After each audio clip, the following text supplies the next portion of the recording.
not. Mixcloud, um, Twitch.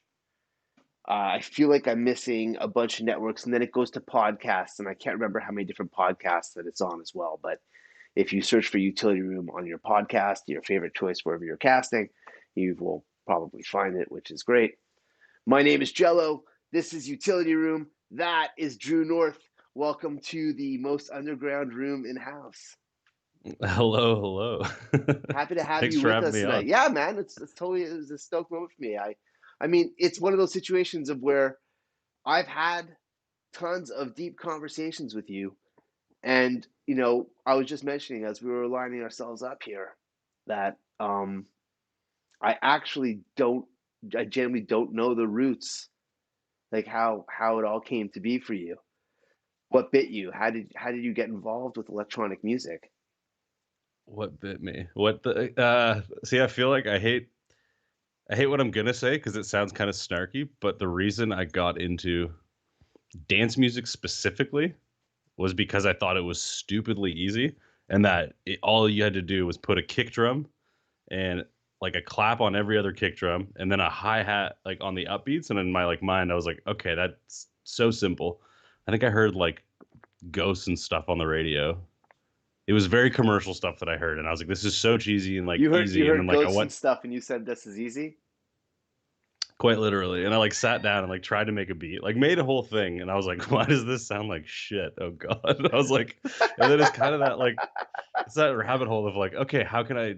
Okay, I look up one tutorial. Okay, that's cool. Oh, that's what that means. Okay, I can learn this, and then like it's this like siphon of just information that you can get from everywhere, and just like from there it was sort of just building on that. It's like, why am I bad now if I thought it was so easy? So What it was kind what of like year a is this? I must have been it's been like 10 years ago. So you're this is 2010. Yeah, it's like 2010. Right. And I think I was taking a victory lap in high school because I wasn't not smart. I just didn't make the best choices with doing assignments per se. But I took a victory lap, and I took this one course called Music and Computers. And I was like, okay, I've always done music really well. Like I did choir in high school. I played guitar my whole life. I've always been more musical than like my friends. Like always really loved this like aspect of anything. But I was like, I don't know what this Music and Computers course is.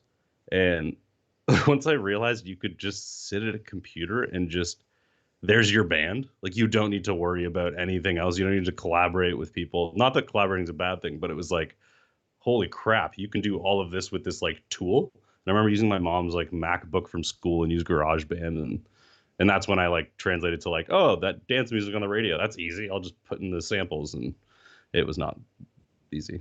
So I don't know if rambling No, down a no, rabbit it's hole, it's but it's that's a perfect. I got started on GarageBand as well. yeah. Yeah, Who I mean, it's Logic just with way less features, and at the time yeah, actually it was Baby GarageBand. Logic. Yeah, totally. And I remember I bought Logic Express next because it was cheaper. Yeah, good times. Now I'm Okay. on Ableton. Rest in peace, Logic for me. For now. For now. For now. You don't open up anymore. Not really. I used to do it for recording sake, just because the comping and all that was just so much easier. But I just like made a few just techniques. You get fast at them, and I can kind of do similar speed in Ableton, even though it's not, excuse me, as efficient. This is why I shouldn't have had a beer. This can get me all burpy. No, that's okay. I mean, I want to get into it with you, which is great. I'm wondering though. So here we are. So 2010. You're fiddling about. You're figuring out that your stuff is not sounding the way you want it to sound. What happens? And are and um, are and are you going out? Have you passed the radio thing where you're like you want to see this materialize before you want to see the reaction, how this works? I that's so funny because I was the like I still am kind of. I was never in. I was detached from the club scene. Like never went there. Never did the raves. Like didn't understand the scene at all. I would say until about 3 or 4 years, probably about 3 years, like past like 2013. That's when I started to just get a bit better by working with friends that were doing it. You just kind of spitball ideas. All the things we're teaching each other now are probably half correct and mostly wrong, but like you're still getting a better result. So you're driving with each other. And I guess from there I met Adam K through a random coincidence because I was working at a restaurant and one of the chef's roommates knew him and was like, "Oh, he wants to train some people, make some beats." And so that's where I sort of met him, and he mentored me to making my stuff much, much better. And I long story short, from there, I had an act with somebody at the studio, and that's when I started going to clubs and getting in the scene. Because I was driving as a DJ at that point. I was like, okay, I want to make beats for my own sound. The act was Paranoid, and that's what it was called, and maybe Paranoid too, but who knows? But yeah, so from there it was like going to the club, but not as a patron as much as like I want to be like as cool as the DJs coming. I want to be in the green room, and like I knew friends, and they would let us in and like do stuff, and like I was the guy there who was trying to meet the next person who could hook me up with a remix or like do something, and like that's the club life that I like knew. I never got into it first as a fan, which I found strange, and it made it more difficult to DJ. I think actually at first too, because you didn't understand the what was needed when at what part of the night as to what the crowd is doing at what time. You didn't I was never a part of it, so I never really knew how to cater to it, if that makes sense. I feel like there's a give and take that you need. Maybe you can chime in on that because you No, it's obviously it wants me to say that, and the producer, the DJ thing. Do you have a thought about that? what do you mean a thought I about mean, do like you feel like this is the thing that needs to happen? Because I don't know how many DJ sets you've played, but I mean, is it I, a dozen? it's probably like 3 dozen. Okay. Nothing crazy at all. And it's not Short like lived. something that you're pursuing. That's not where your passion lies. No, not the DJing. And I think that comes with immense time and skill and practice. Anyone who is a full-blown producer, full-blown DJ, that's good for you. Like that's insane to have both ends of the spectrum completely covered. Like that's very difficult. I feel like there's very few people who can curate a set, be fresh always, not just playing the same EDM set at festival to festival. I'm talking about like house sets where you have the new music, you know what the groove is for that moment, like and you're also making that style that fits within what you're playing. That's insanely difficult. And I think I focus my time on how do I get my sonic music quality is like that was what I spent all my time and just didn't veer from it. So I think I took away my DJ skills by not practicing really and just trying to care and like curate more music and trying to put together sets that I however or where they should be played. Yeah. Where were you finding the influence to make the music that you were making? This was electronic music. I mean, before Paranoid, during Paranoid, and then I guess, of course, then a period that was after that, before Drew North. What was it that you were doing so that you could find your next? I think to myself that if you're passionate about making music, even if you're not passionate about making music, if you make music, right, it then I you've got a story to tell. But sometimes, Yeah. you might go off and you'll see something or you'll hear something and you'll do something, and this thing that you do is like the illuminated idea that is going to take you to something else. You're like, okay, I was doing breaks for so long, I don't want to do breaks anymore. Now I'm going to do house, and then maybe that another moment happens, and that moment becomes techno. After that, and you, Right, and you right. okay, so that's why I'm asking I where were think you at? okay, so I had two things that crossed my mind. And firstly, a lot of it was I was really into metal growing up, like thrash metal, like Metallica, like Megadeth. Like I didn't veer into the more new metal after that stuff, but that's like what I liked, like heavy. I liked Rage Against the Machine, like anything that just was like aggressive. And so like obviously dubstep, like Skrillex came out, and that was like the first thing where you're like, okay, and all of a sudden you're also your brain's twisted because you're hearing something as aggressive as you like, but you've never heard it in a way like that before. So, I mean, I'm not speaking alone here. I'm sure everybody's mind was blown by that stuff, right? Like, it's so that kind of led me into trying that kind of music, and I made some dubstep and I did whatever, and then I think it's a good question how like because mostly four to the floor stuff I made, but I'm wondering what I listened to then that like got me into it. A lot of M Machine stuff at the time was like that was nutty. Like it was all crazy musical, but also super aggressive and like sonically so pleasing. And that's one thing I got lucky. And I think maybe my whole life actually, this is a tangent, and I don't know if I'm like praising myself in a weird way, but I look back on the albums I listened to, and I always liked the better engineer, like the third album of the artist. Like, like artist comes out with one album, second album usually sounds a bit better, but it might be even more successful. But like it's those original ones that people have all the hits from, like the Strokes, let's say. I always loved their later albums when the engineering and the production got tighter. Like something in me always needed that like better sounding thing. If it sounded sonically better, then I would like it more, even if it was a worse song, potentially, argumentatively, like in how successful it is. I don't know if that makes sense. No, for sure, I Yeah, understand what you're saying. yeah. I So mean, I think I was sorry. Yeah, no, no, no. I'm I was cutting you off. drawn to that, and I bring this up because when I first started producing, like you're one of the first people I met. I would say like when I was really getting into it, and Frederick Moy, as you know, and I remember he was in Toronto, and like we were sitting there, and I was like, this is probably like 2013, 14, like around that time, maybe I'm skewing my timelines, but like I was playing him all the music I was listening to, and he turned to me, he's like, dude, he's like, you're getting better because you're listening to the good stuff. It's like I wasn't just listening to the guy who was ripping off the other guy, and then it got worse sounding and worse from there. It was like these guys are like killing it right now. Like you're listening to Cone Sound, who like sonically was like nobody was touching at the time. Like the M Machine, I think their older stuff like also untouchable even still. Like there's a lot of things that just I would listen to that I feel like was just more outstanding production wise than other things, and that like really sucked me into wanting to be as good as them, even though I'm not. Do you think that that collective moment that was happening? It sounds like you were naming a lot of Ausla artists that were popping off for you. I think it's funny because I think that was like the time where they were pre Ausla all veering right into it.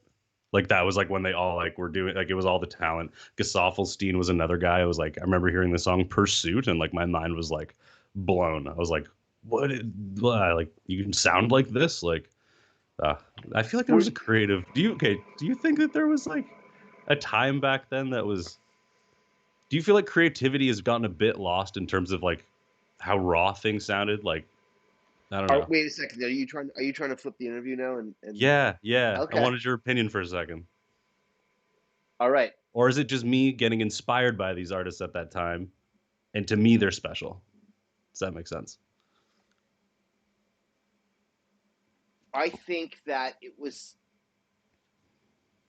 probably really interesting to look at a group of people who were doing something and seemed so happy with what was going on.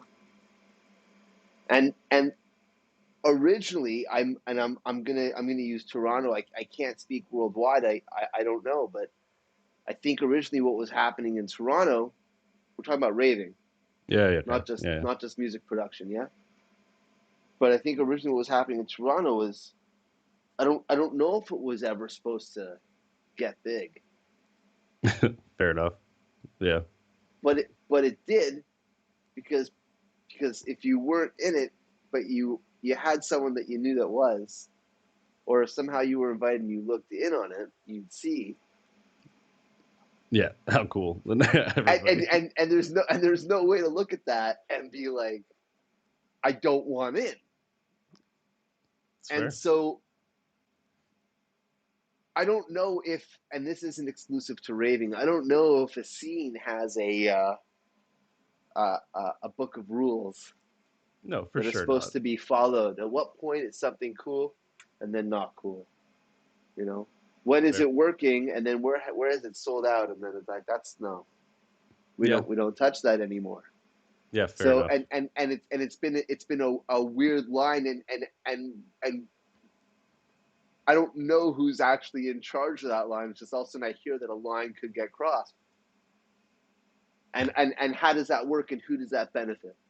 No, So I know what you mean. Yeah, it's like if it's already been done, the holy grail has already been found. Like, just maybe we should leave that. Maybe we should let that thing I be. think that I think that the internet played a super huge role in the blossoming of not just electronic music but every genre, because it connected people that were unable to be connected in that way before.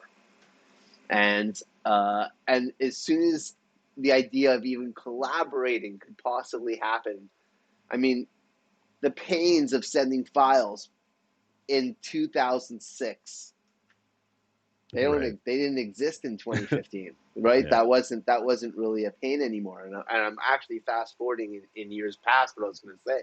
I think sometime in between 2006 and 2012, there was a real magic moment that happened with electronic music. And people can call it EDM, or they can call it electronica.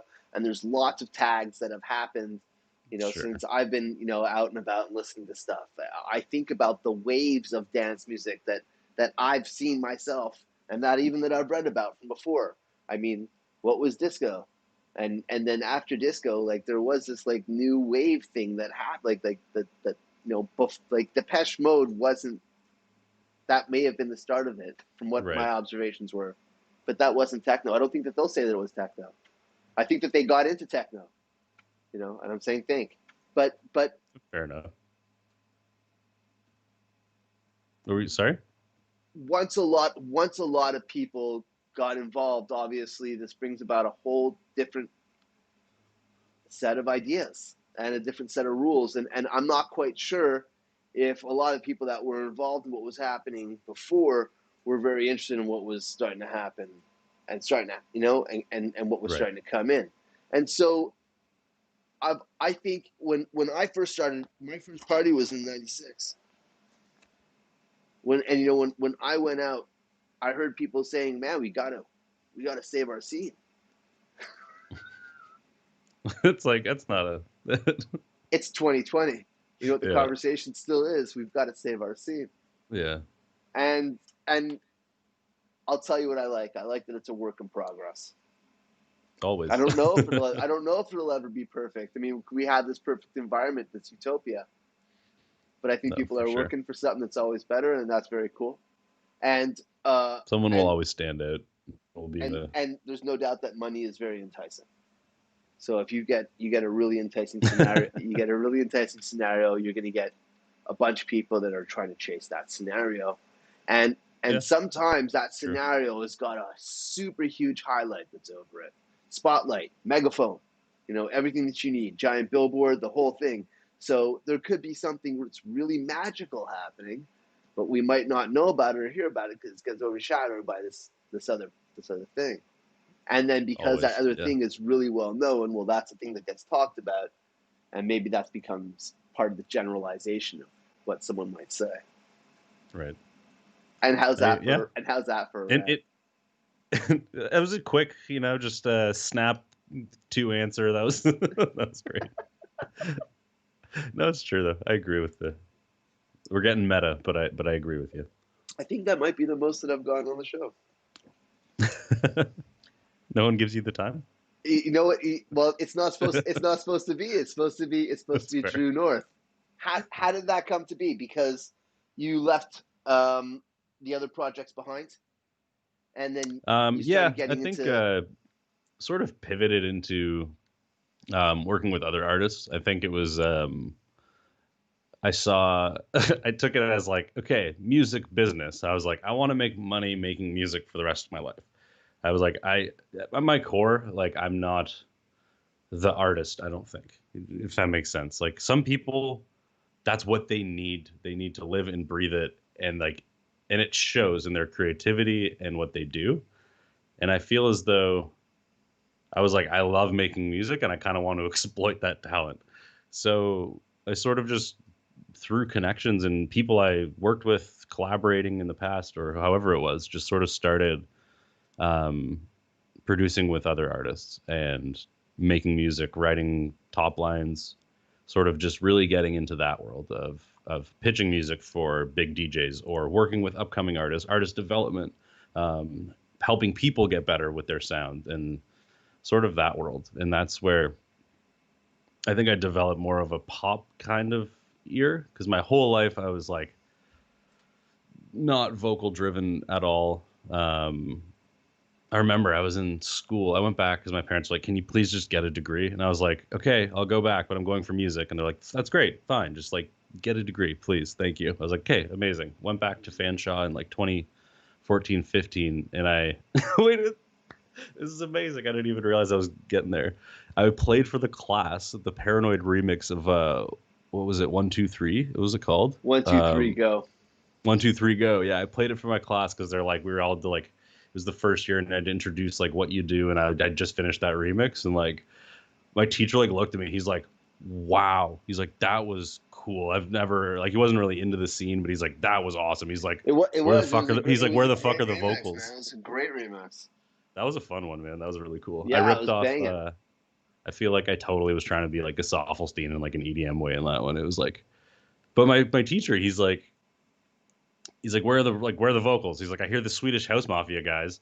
Meanwhile, he worked at Sony, so like, he's like money. He's like, okay, like, how are you gonna make money just releasing this? Like, no. Swedish House Mafia is getting these smash vocals and putting out these big bangers that sound like your music, but like what's the it was like a vague example but that was he was right and at the time I was like I do this I'm cool I'm in a niche that like all you need is a little hook like 1, 2, 3 go like it's and then slowly but surely that like sunk in a little further and I was like oh yeah like all the songs that like make money like when you start understanding revenues of the business you're like that's where it is like unless you're getting beatport sales directly like that music doesn't sell so I think I took a greed standpoint and was like, I'm gonna pivot, use my skills, and try to make music that's like lucrative. It's lucrative, relatively speaking. Why do you I put think it it is that way?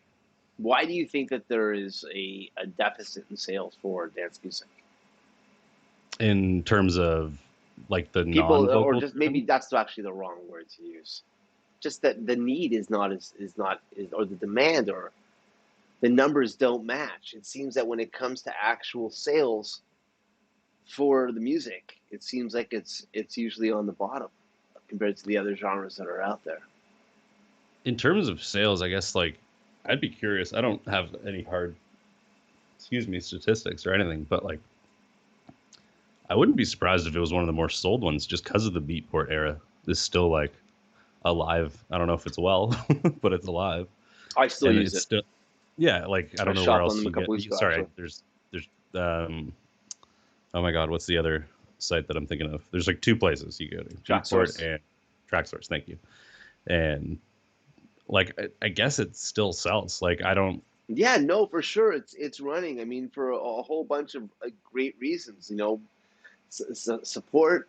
Knowing that we're kind of all in the same. I mean, especially right now, this is like the greatest equalizer of dance music that I think that's ever been. Right? I mean, well, this streaming and versus like actually having to need to buy the song for what you do for a living like yeah it's there's so much great change happening that and we're always going to be trying to work with it. I don't think, especially for the music is fucking technology. So it's funny because the the music that I think I focused on for years, like up until I'd say like this past year or two, it was always a little more on the pop side. But at our production house, like we've been making some housey stuff that has been doing extremely well. And like it goes to show you that like I don't know, if you just want to do one thing, you can do it. You can like any genre will be good. And I think it's making they always make circles. Real House will always be there, but I feel like there's like an authenticity that was that kind of EDM in the past 3 or 4 years again soured people being like everything sounds the same. Okay, now every single producer in the world has this pack. Every single one has these presets. but Everyone this can do but this this. is what I was talking about before, right? Like that's the stuff Right. that was getting like highlighter right across, like in your face. Open up social media. This is what I see. Like this Yeah. is, and then then it gets reinforced. Like, well, look at this festival. See, they've got that song. This is what's playing. There's 50,000 people. They must be right. If Yeah. you're It wrong, must get be right. involved. Yeah, exactly. It's so it's It it's must like, be right. yeah. I'm just saying, like, like, and you get hit in the face, with your, the doom scrolls happening. It's like flapping you like in the face, like one of those boxer bags, and 2 weeks later, you're like, this is what the fuck it is. You mean, like, hypnotized into it. Yeah, for So, sure. and I'm not quite sure how often, actual people are wanting to go out of their way to find music, because that's not easy. It's actual work finding I've been finding new I music. It takes time. You have to go through 100 files to find your one gem, for right? sure. There's been like I'm the weirdest. I don't know, like working on music all the time. Like that's like when you do that every day for your job, you kind of don't want to listen to it sometimes. Like you need to step back. But my problem is I'll find like 3 songs a year that like I actually like production wise, I'm like this or the mix, like everything works, and I'll just listen to them so much and I'll just like ruin them. And like it's a conundrum that I have to get over because I find it hard to find a mass amount of music that I want to listen to because eventually it just gets boring. Are you And I using don't playlists are like on Spotify or Apple Music, or I recently started to make playlists more just so I would like force myself to find music. And I really like the at the bottom of your playlist, it'll have suggestions. I like on Spotify and like that I like because you'll it's all just similar related things. One song out of 5 might be really good. Oh, excuse are me. you okay? I thought for a I'm second just you were gonna say what you're saying. You gave us a dab. For a second, I was no, it's this Coors Light. okay. It's getting me Perfect. all giving me the burps. What was the idea that you wanted to pursue with Due North? Right. So that was kind of where that's why I went on the tangent of I started doing commercial writing, blah blah blah, blah trying to make money, and eventually, I like as I said, I don't need the artist. That wasn't me. It's like at the same time, I was like, fuck it. Like I want to put my music out. There's some things that I like to make, like, and in the moment, you just feel special about it. You know, it's not going to go to an artist. You know, it's a sound that's not quite for somebody you've worked with in the past. You don't hear it out there. And I'm not saying it's because it's so unique that it's the next thing. It's just that it's for me. Like it's just my music. So like if and it's like a luck thing. If fortunately if something were to happen where like I could make a living off of just my music, wow, great thing. At least I put myself in that opportunity to have that success. So it's sort of a side thing where it's like great. And I know like as you said, like DJing, like don't really know you as a DJ, like how much it's like, yeah, it's like, well, I'm still not focusing on that. Yeah, it's like that's still not gonna be my thing. I'm still not gonna do sets. Like I wanna I'd rather it's been annoying going back and forth from the studio lockdown and stuff, but I want to stream more, which is where my whole rig is set up, the my actual studio rig, not where I am right now. And like that's the cool thing. I want people to tune in and be like, oh, I'm an aspiring producer, or like, oh, I love this genre. Oh shit, that's how you make it. Like that other DJ I love, like whatever it is. It's like that's kind of the side I want to show. Um, That's something else that you've been getting into. You've been streaming your own. You've been streaming your own jazz. yeah, just like the first one I did recently, I just went in blindly, which is never a good idea because you know how studio sessions go. It's like sometimes you're like 20 minutes and the idea is like fire, or like next time it's like 3 hours later you still have nothing and you're hitting your head. So I just like went in on it and like fortunately it was a cool idea. I actually forget what it sounds like, but I was happy with it. Are you finding that doing the streaming, like the connecting with people, is helping you through like the time? Like I know that you're not being social and buzzing about. Yeah. It's I don't think it's helped me through this time specifically, but like day to day it does really give me intrinsic reward if somebody's like I've had a few people now that like message me consistently, like asking for advice, which is weird because like I've had people in the past asking me, like, be like, pay me, I'll pay you to like tutor me, and I'm like, I don't really want to do that. Like, and then I'm obligated to be there for you, like if you like at your beck and call potentially. Like, I don't really know. Like, I just don't.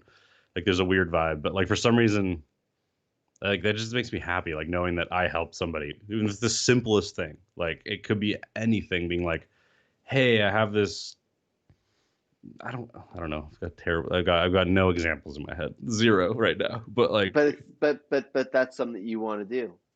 yeah, it's just like just show the craft, how it's like really done, and like how people really make music. Not that just like, even though it sounds like every song is just like a template, you redo it. It's like no, it's like it takes a lot to get there.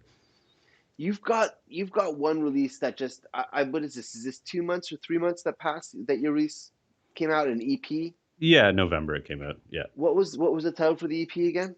just Drew North. It was a lazy. Here I'm here now. Drew But the North EP. music the music wasn't lazy that was upon it. No, no, no. Put time in. What what would you say that sound is? What would you describe the sound? For me, that sound is very. It's like a melodic. It's melodic, but it also hits like a bit hard where my inspiration comes from, like in the past.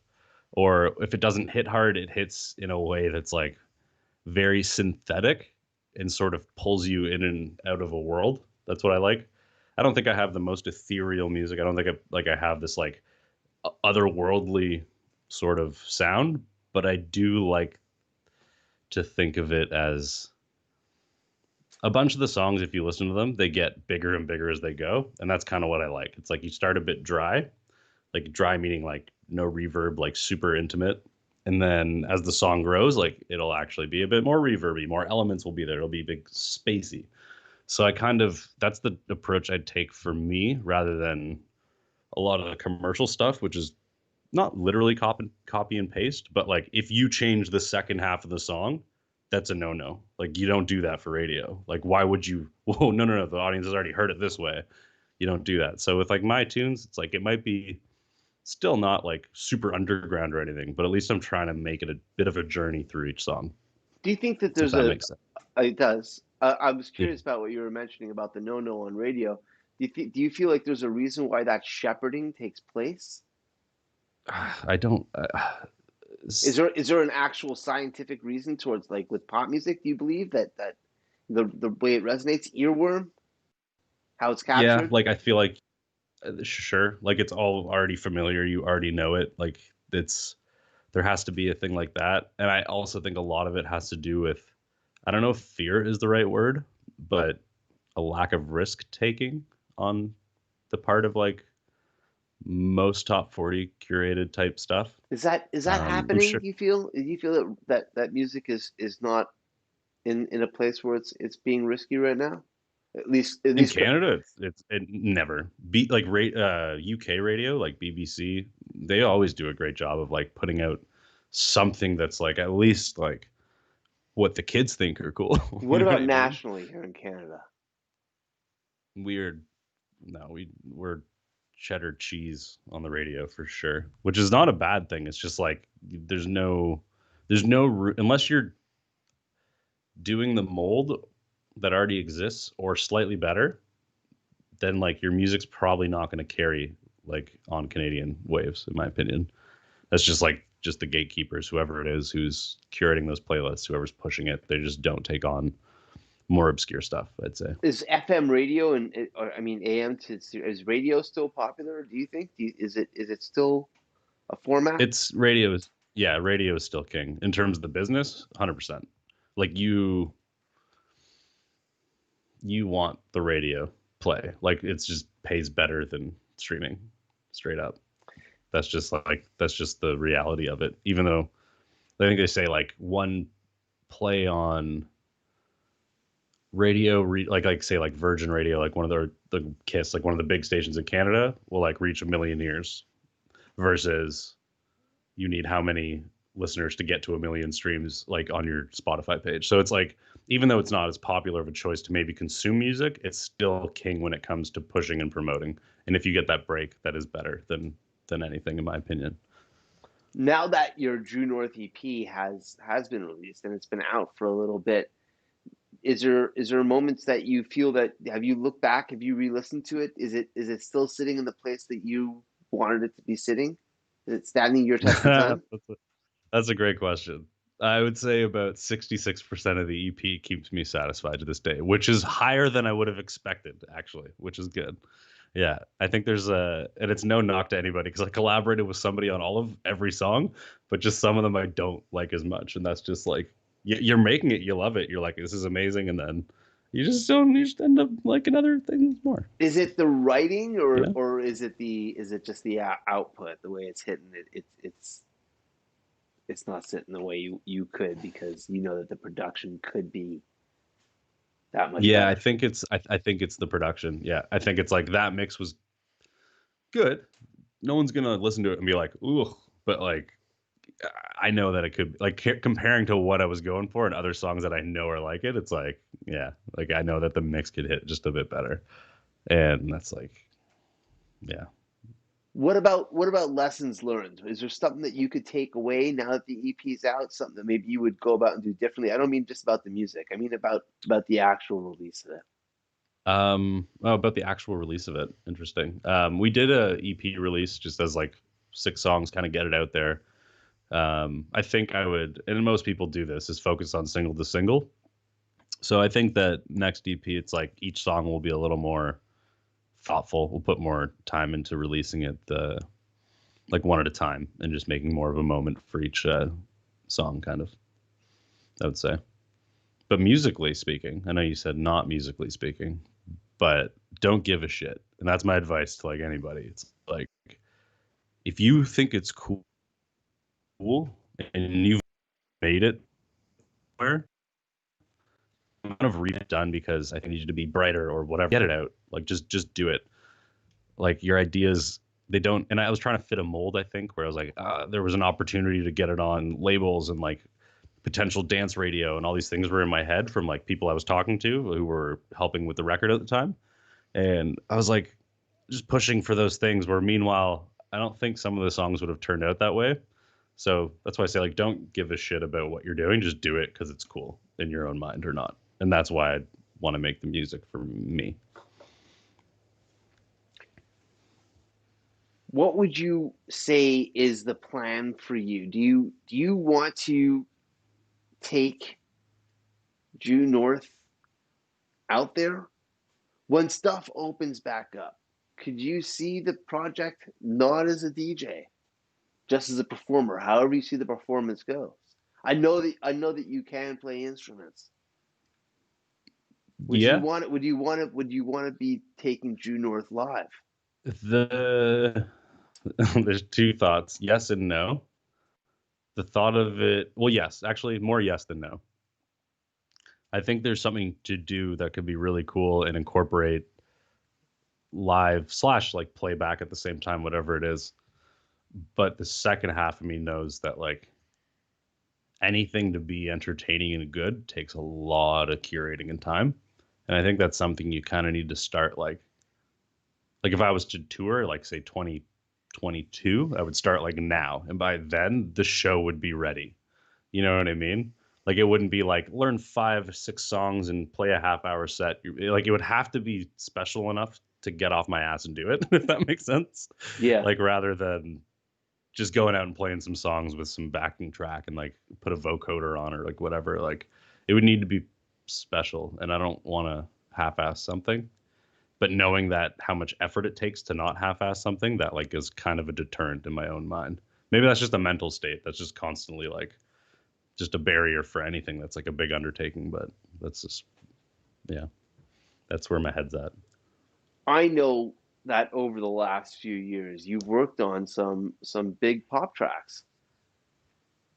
Where do you think music's at right now? What's happened with the pandemic? Do you find that people have fallen more into music? Is streaming music more relevant? Is it different now because Like people aren't walking through malls and the retail stores aren't playing the playlists, and there's not as many people obviously driving in their cars on their way to work, which is, I mean, I asked about radio, which is why I imagine there's got to be some form of change that's happened just because, I'm not in the car at 9 a.m., or 6.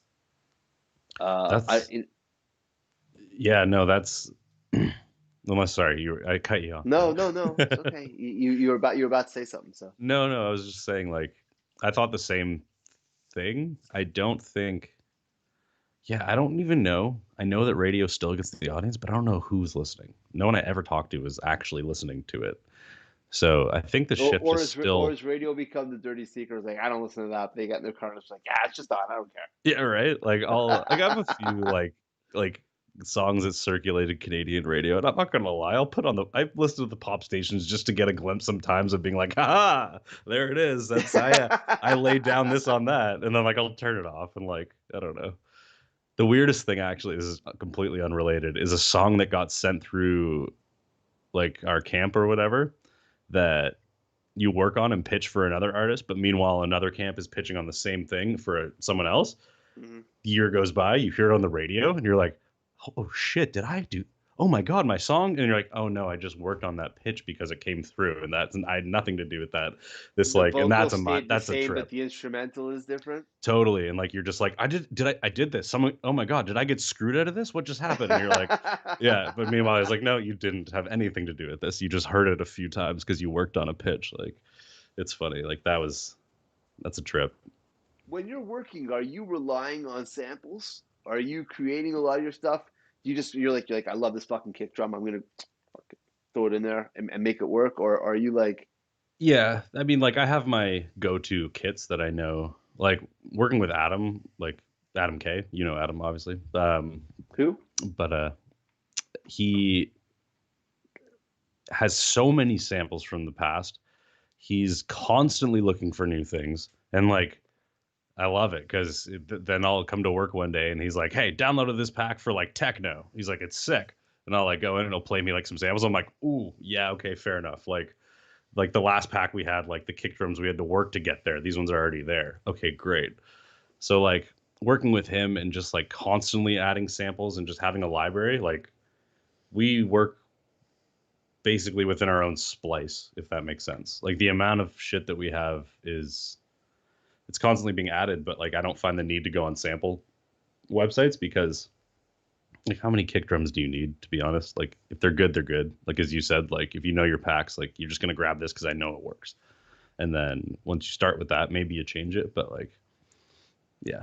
And when it comes to like new sounds, I'd prefer presets to discover new things, and then you can reverse engineer because I'm good with sound design, but like sometimes you don't know everything. So you're like, oh, this is a wicked sound. What is that? And then you go in, you're like, oh, it's doing that through. Oh, it's modulating the FM through this sync wave that's like the formants are increased. Like I don't know, some weird stuff, and you're just like, oh, it's great. I'm learning. Yeah. I ask my guests, uh, who are more often than not performers, what's in their bag, which clearly dates me. Um, I guess it would be what's on the stick, what's in your drive, what do you got in your record box? Ooh. For you, what my question is, it's similar, but what are three artists that you're listening to right now that you're like, you're wowed by? It's not just the production, it's also the music. It's the whole thing. Which package, what's turning your gears? Okay, I need to take a second to think about this, and I'm going to Wow. open up a playlist or two because I always Ooh. forget everybody that I'm listening to, and I know there's something. Okay, I'd say in the past 3 years, the one artist that I've been like, wow, thank you for existing is Sam Galatry. Do you know who that is? I think he's a No. UK guy. I want to say he's from around that part of the world. I think UK. And it's like trap electronic, but then like very ethereal. And like the guy's clearly a musical whiz. So Sam Galatry is one. I would play them on here, but you're gonna get like copyright struck, right? Absolutely. Yeah, so I won't do that. Okay, cool, cool, cool. So that's like if you want to be like, wow, this guy like knows how to produce, like just from like to take nothing and make a whole song out of just like a one line sample or like something or just like a really cool bunch of music, like that guy, amazing, Sam Galatry. Mhm. If I had to pull out another producer, I would say, do you ever heard of Bank? Bayynk. No, Also, this is don't know awesome. don't know much about the. I think it's a guy. I'm pretty sure. Could be wrong about that. No, it Okay. looks like a dude. Um, just really cool electronic music. Like Mhm. it's not house music. It's not EDM, but it's electronic dance. If that makes sense. Like it still has a hard groove, but this guy like keeps it melodic with like some cool stuff. So Bank, that like I don't know. Check these out after. That guy's really good. Who else? Who am I gonna I love this. That pull fucking into here? homework. Oh, you know what? Is it cliche to say, but just disclosure. Like all that new disco stuff, all the sampling. Oh my god! Like the Afro House. Like oh my god, dude. Like I they're just tweet. bringing. I tweet. Was it this morning at the Oh, gym? Yesterday at the gym. Cause I just got Apple Music, and oh my god. So I've been on a listening tear. All these albums that I've been like I'm meaning to get to, but I haven't had the opportunity to get to. And right, and right, and Energy was on the list. And and dude. and I, and I There's. get there and they have Energy, and then it's Energy Deluxe, I guess, like their super digital version of what it is. Oh, is that I out think it's with got them now? maybe some extra. I don't know that to be. I don't know the Right, right. difference is. I just know that that's what it's titled, which I assume is after the release Oh, with like dude. new songs or maybe a Yeah, new I'm master. I'm looking not. now. There's That's crazy. So Okay, so I'm looking at the I page, listened and to this there's like start to it's finish a while I'm triple album. sessioning. Fuck, what a great album, man! Like, and it's all over the Right? place. You know, it's not like I. What It's so good. there's some stuff. The first track on it, I There's swear, Garage, dude. dude, it's so So good. it's so good. It's good. Like Yeah, great. yeah, Like actually better than good. Like yeah. Like if there's some great moments on it. there's the way that they're fusing like that house energy. I mean, it's all the same energy, but they're fusing like those sounds, all those samples, those like records that they're just putting right into their style is just so good. Yeah. Yeah. Yeah, I'm obsessed with that stuff. That's like the fun, happy, uppity stuff that like you don't have to think. That's just like forget all your cares, like throw them all away, your worries. So just listen to some of this and like just dance, like it's Yeah. good. There was just some really crazy moments when I was listening to it. And I'm thinking to myself like uh the album, I think it's got nominated for a Grammy. I mean, I don't follow the Grammys, but I'm happy that when I see dance music, something like Disclosure, get the nod. That very first track, Watch Your Step, is so ridiculous. And then there's that other track, My High, which is like One's my high. I don't know. my Um, it's it's oh, I won't it's play it. it's got to be a I nod was to about to Basement play it. Jacks. I mean, it's got to be. You know what I mean? Like I can only imagine that they were like tipping the hat because it's very it's there. It's got that Okay, raga I can't picture it housey. by name, but okay, Yeah. got you. Anyways, uh, That's a no, it's a wicked album, 100%. before we get going, I would love to know uh, best places for people to reach your music and reach you. I would say Instagram is the best place to reach me. At I am Drew North. It almost looks like I Andrew North, but it's I am Drew North. Um, and music wise, Apple or Spotify, I guess, if I'm going to plug anywhere, it's available literally everywhere. Like if you have a streaming platform, just check it out. Drew North, type it in, tell them your favorite song. And yeah, man, this has been great. Thanks for having me. Oh man, I really appreciate you coming, onto the show with us. It's good to catch up with you. It's good to hear what you've got to say. Obviously, uh, sitting on the captain's chair and doing all the design that you do. I can only imagine some of the things that are going through your head. And I didn't want to imagine anymore. I wanted to actually hear them outright coming from you. That's fair. My I name hope is we got it out. Jello. This is Utility Room. That is Drew North. You are awesome sauce. And we'll see you soon.